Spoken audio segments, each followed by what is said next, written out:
chers amis, dans la première capsule, je vous ai dit, la prière, c'est d'être présent à celui qui est présent. Quel est l'effet de la prière? Est-ce que ça peut changer quelque chose? C'est la question qu'on se pose. Il y a des gens même qui vont dire des fois, « Moi, j'ai cessé de prier parce que ce que j'ai demandé, je ne l'ai jamais reçu. Je n'ai pas été exaucé. » Dans le fond, ça ne marche pas, ce qu'on nous a dit.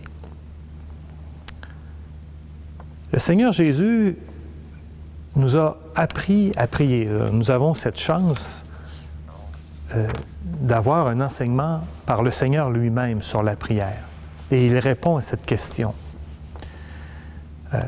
Il nous enseigne le Notre Père. Juste avant l'enseignement du Notre Père, dans l'Évangile de Matthieu, Jésus se donne la peine de dire « Ne rabâchez pas comme les païens. » Ils s'imaginent qu'à force de paroles, ils seront exaucés.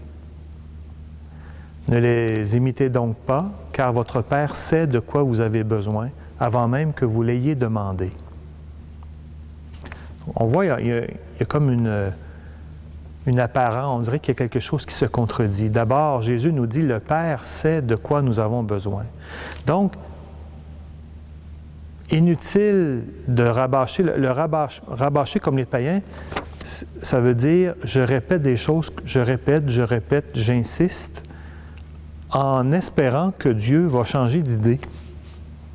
Comme quoi, mon idée peut être meilleure que la sienne. Or, non.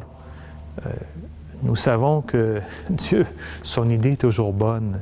Et ce qu'il veut pour nous, c'est ce qu'il y a de meilleur. Et donc, nous n'avons pas à insister pour que Dieu change d'idée et qu'il finisse par faire notre volonté. Non, il nous dit, ne rabâchez pas comme les païens. Votre Père sait de quoi vous avez besoin avant même que vous l'ayez demandé.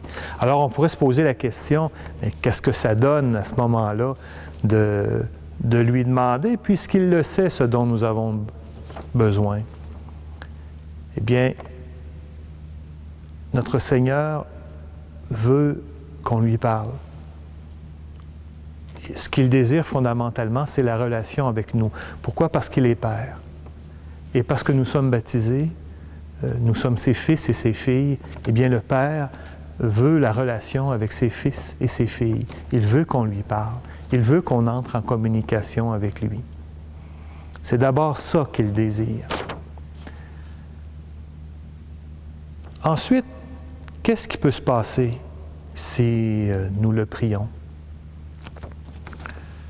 La prière à Dieu, on peut comparer ça à quelqu'un qui s'expose au soleil.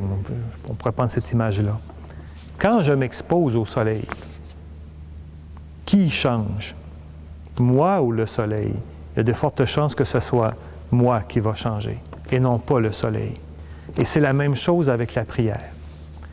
Si je m'expose à Dieu dans la prière, si je suis attentif à sa présence, si je prends du temps pour le prier, pour lui parler, c'est moi qui va changer.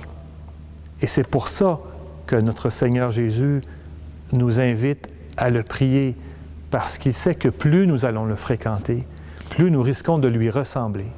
Plus nous apprenons à ce moment-là à vouloir ce que lui veut. Et c'est le sens de la prière du Notre Père, que ta volonté soit faite. C'est-à-dire que plus nous nous approchons de lui, plus nous le fréquentons dans la prière, plus nous allons nous approcher de lui et normalement, nous allons apprendre à penser comme lui, à mieux le connaître, à mieux l'écouter et finalement à lui ressembler. Tel est le fruit, un des fruits de la prière. Ce n'est pas lui qui change, c'est nous qui changeons.